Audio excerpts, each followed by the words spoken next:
and gentlemen, welcome back to the USAF 99 YouTube channel. Nice to see everybody. Hope everybody's doing well.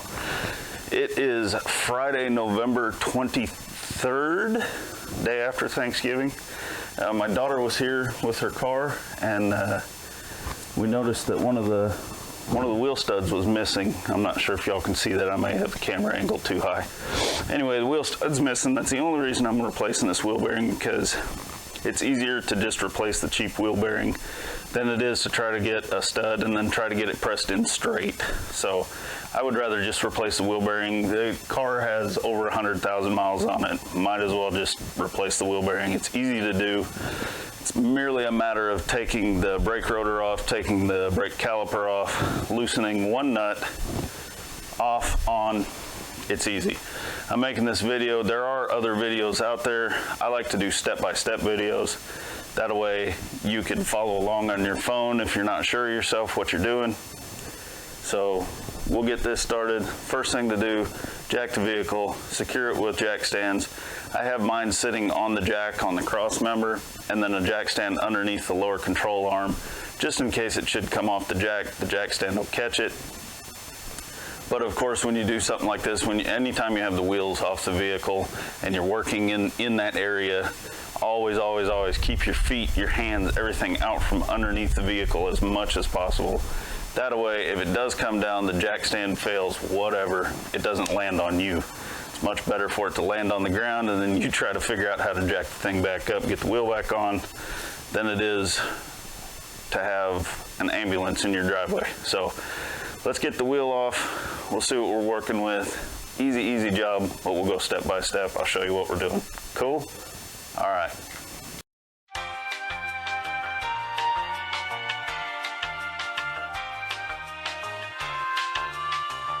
All right. Something for everybody to remember. Now, these are stock Mustang wheels from a later model Mustang. I'm sure y'all saw them just a second ago. They're not stock to this vehicle. The lug nuts that come on a vehicle, if you ever put aftermarket or other than stock wheels on a vehicle, you need to get some spline drive lug nuts, okay? The stock lug nuts don't fit like they're supposed to, okay? They don't clamp the wheel to the wheel hub and the rotor like they're supposed to. You can go to AutoZone, pick up a set of spline drives that have this little adapter, and then some jackass with a four-way can't come up and steal your wheels. They have to have this spline adapter. Now, granted, they're the same, but it'll at least slow them down while they're trying to find one of these adapters.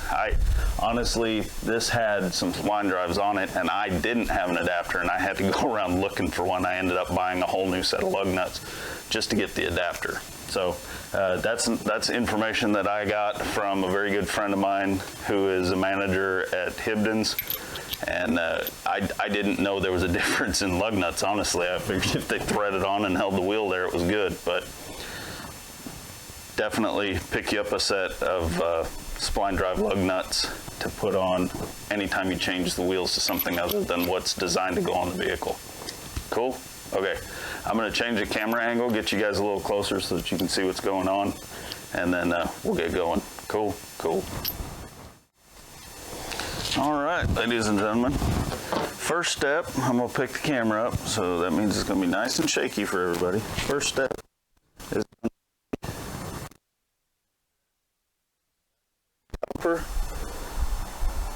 that bolt right there. And at the very bottom, you got another one. Am I pointing at it? Where's my finger? Right there. Right there. Those two bolts, you're gonna want to take those off. Those will release the caliper.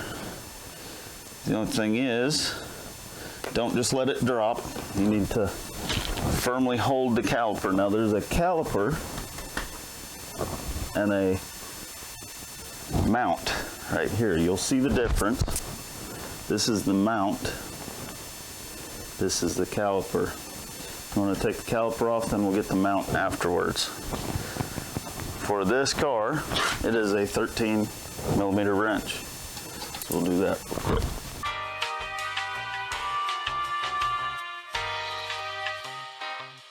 I sometimes use a bungee cord, zip ties, whatever you can find. We just need it up and out of the way.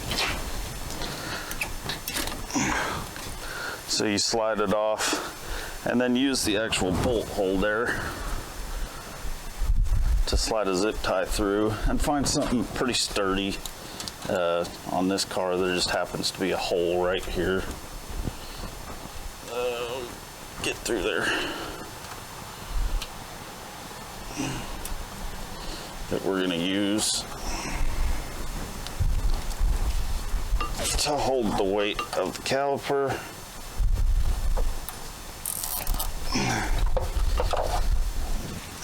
And there you go. Now it's up and out of the way. You guys can see that over there. Anyway, there's a hole right here that I just used to put that up there. So now we want to get the brake pads out. Don't worry, they only go in one way. I usually still set them, it's just habit, I set them the way they came off so that I don't get it backwards going back in there. Let me turn this just ever so slightly so that's in the center of the frame. Hopefully not screwing up my camera. I'd hate to drop this daggum thing. You guys are sitting on a 5-gallon bucket.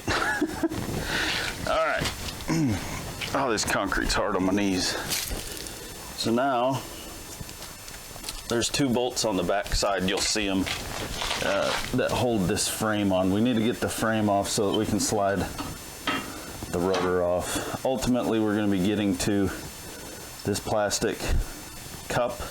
We're going to take a screwdriver, pop that off there. Easy to come off. Then the spindle nut is right behind there. We'll loosen the spindle nut. The hub will come off. We'll clean and grease the hub, put the new hub back on, put the cap back on, reverse of removal. But we'll go step by step. I know I'm explaining it as I go, but I want to make sure and go step by step so you guys can see each thing happen as I tell you.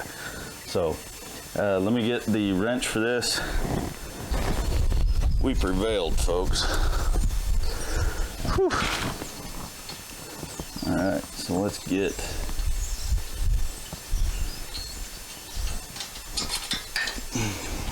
that out and drop it.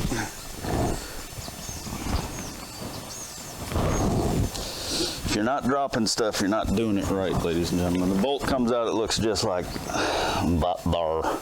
There's one of them.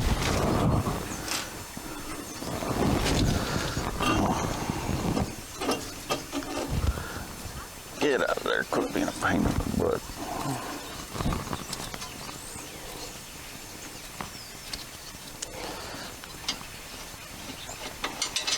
All right, there's the other one. The one that was a pain in the butt. So let me get my knee out of the frame. We got that out of there. So now this just slides off and you can see the mount, how it looks. Your 2 bolt holes right there. The car side of it, the spindle side of it, is actually not the part that's threaded. It's this that's threaded. You can probably see those threads in there. She sits in there just like that. The rounded piece front. Obviously the bolt holes in the back. Before we put this back on, we're going to want to clean. These are almost like bushings. These little metal pieces. We're going to want to clean those. We'll put some AntiSeize on there for free movement of the brake pads. We'll set that off to the side and we'll take and thread the bolts back into it so that we don't lose them. Like so. Not that I don't mind getting dirty, but all right, so the spindle comes right off. Exposes the hub underneath, which is this little bad boy right here. Yeah, we could press another hoopty in there and it wouldn't be that big of a deal, but where's the fun in that, right? So next we're going to take this cap off with a screwdriver and a small hammer, just enough to wedge your screwdriver in there. Is that the approved tool for doing it? Probably not, but I'm going to do it anyway. So I'm trying to give you how-tos based on what you probably have in your toolbox at home. I have a lot of specialized tools, but there's really no need to use them right now. So we're gonna get a screwdriver real quick. We'll pop that bad boy off. Oh look, a screwdriver that I didn't put up. Let's see if we can do this without a hammer. I really don't want to be beating on it. No, it ain't gonna do it. So, one of the things you want if you go to Harbor Freight is a cheap dead blow hammer. These things are great, especially if you're working around fuel. Dead blow hammer, it's all plastic, so you're not gonna arc against anything. Just a few little taps, start working it out. And it is plastic, so don't give it a good whack, because you're gonna jack up that cap and then have to go get one of those AutoZone replacements. Voila, she comes off there. So set that off to the side, and then your spindle nut is right here. All right, ladies and gentlemen, I told you wrong. This isn't the style nut I was thinking it was. You just take the whole kit and caboodle off as one, and it's gonna take an 1 7/16 socket to get around that sucker, which we're gonna take this off and investigate, because I don't think I've ever seen this style nut before. And I wanna know, I assume it's something to keep the nut secure, keep it from coming off, but I don't see any reason for that little cage to be on there other than to piss me off. So there it is. It's got a cage around it that's actually secured to the nut. Now you may not see, this is probably the original from Ford. I don't know, but if at first you don't succeed, get a bigger tool. All right, so that's off. Now literally all we do is slide it off. And this one was pretty nasty. It's got some buildup dirt on there. After looking at this, I don't even think we need to knock the toner ring off of the new one. So we've got this old one. It doesn't have ABS in the front, as you can see. If it did, oh, get back on there. This would be sitting here.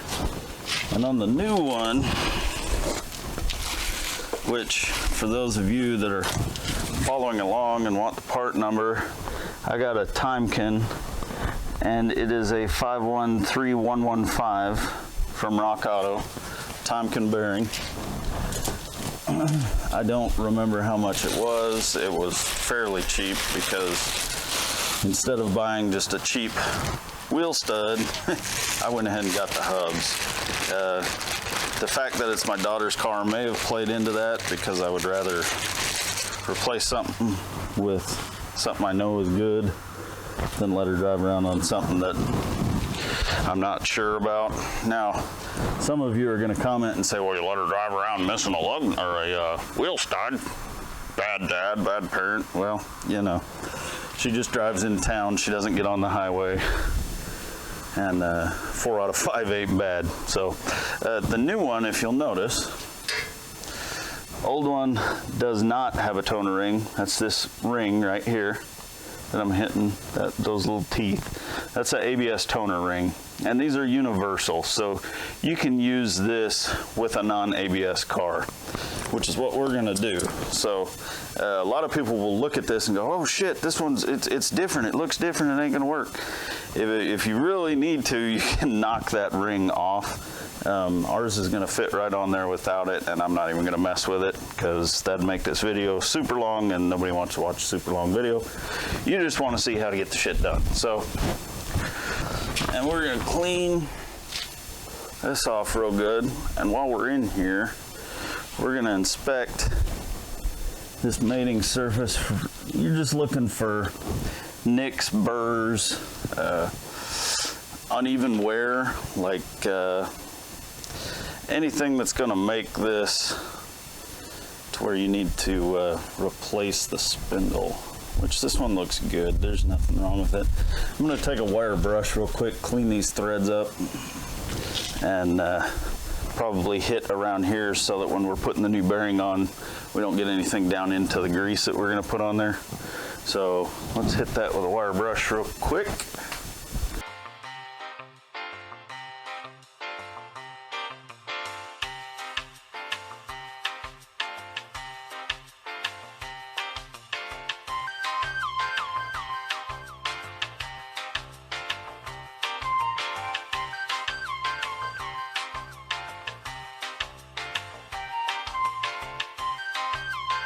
So these bearings come pre-greased, and there's no way to get grease down in there. Now you could use what the hell they call them? Well, let me put this thing on here so that you guys can see what I'm talking about. You could probably use a bearing greaser to force grease down in there. It has grease in it already. I'm good with it. Bam. So you slide that back on. You find the nut that you misplaced. Give it a good wipe down. And then reverse of removal. Spin that bad boy back on there. And I can feel an active nut retention there. I can feel, that's probably what it's all about. I can feel it catching as we go around. So as long as we torque this thing down, we are going to be A-okay, folks. And this wrench sucks. I remember why I don't use this set very much.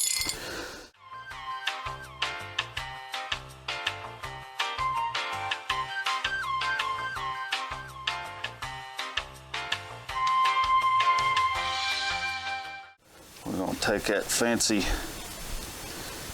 mount that we were talking about. We need to clean that up.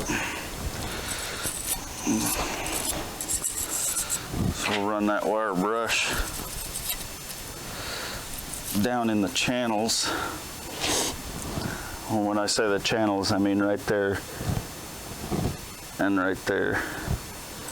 I'm gonna clean the whole thing up, but I'm gonna do it off camera here so that I can get a little bit of gumption on it here. Just want to get the brake dust and any dirt or anything out of there so that the brake pads don't catch. And now you can see it's nice and clean as compared to that side. So we'll do this side. All right. We got some AntiSeize blue Threadlocker. So normally you would use the AntiSeize on the bolts that you want to be able to take back out, but we don't want these rattling out. So what we're going to do is we're going to put just a dab of AntiSeize down in these channels that I'm not showing you on the camera. We're going to put just a dab of AntiSeize down in these channels. Make sure the brake pads move back and forth because it's metal on metal. We want the brakes to work right. Just want a little thin coat in there. And any excess I'm going to wipe off. Just a little bit of AntiSeize down in there. So the brake pads ride right. We'll also get rid of any brake noise. If you're having a little bit, this is worth a try if you're having a little bit of brake noise. I'll just wipe that in there. Real thin coat, you don't need much. You don't want much. Actually, I'm getting ahead of myself. We want to put this fancy rotor back on here. Like so. And I know that cap's still missing. We'll get it here in just a second.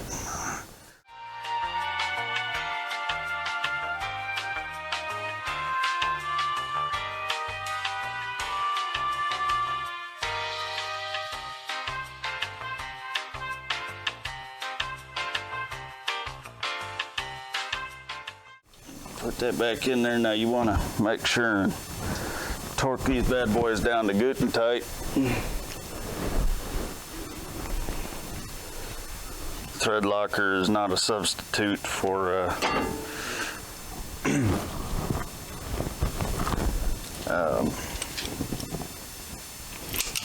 calibrated elbow. So get her in there.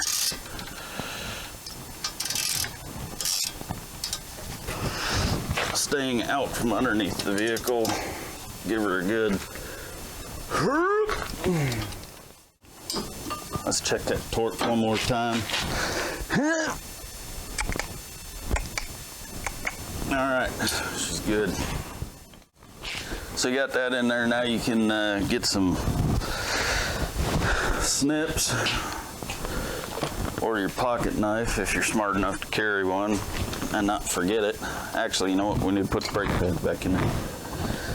And let's put this cap back on before we lose it. Where's my dead blow? Another good thing for a dead blow, you're hitting plastic. That little dead blow's highly unlikely that you're gonna hurt this plastic cap with this dead blow. Make sure it's down against the new hub all the way around. Push your rotor back on there. Put your brake pads back in. Like so. You want to press them up against that rotor because you're not going to compress the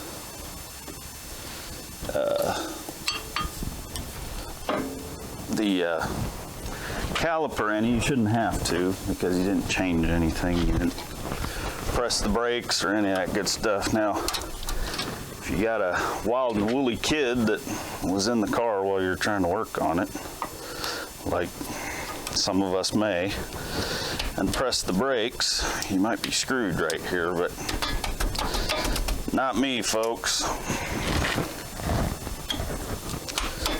Get her back in there, get her lined up, and then you're going to take them 2 bolts that you just took off, and you're going to throw some blue Threadlocker on them bad boys too.